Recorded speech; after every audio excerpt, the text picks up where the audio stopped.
श्री गोपाळ कृष्ण भगवान की जय.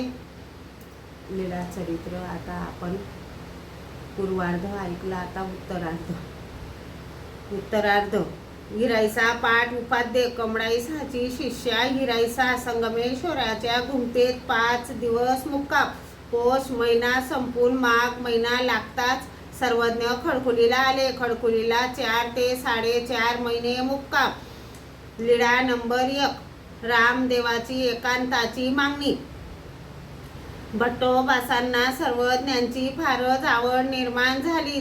दादोस भट्टोबासांना खामखेड्यास घेऊन गेले. तेथे 5 दिवस होते. अंतःकरणी सर्वज्ञांची प्रीती होतीच. मग परत सर्वज्ञांच्या दर्शनाला आले.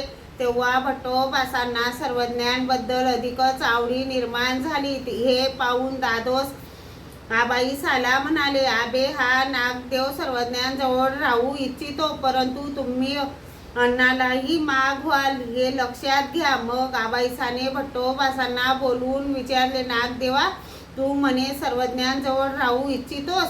भट्टोबास म्हणाले, नाही ग आई, असे कोण म्हणतो?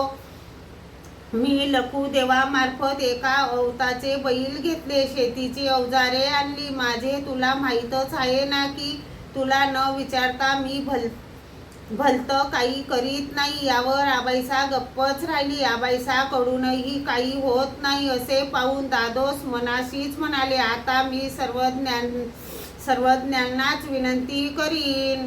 श्री गोपाळ कृष्ण भगवान की जय.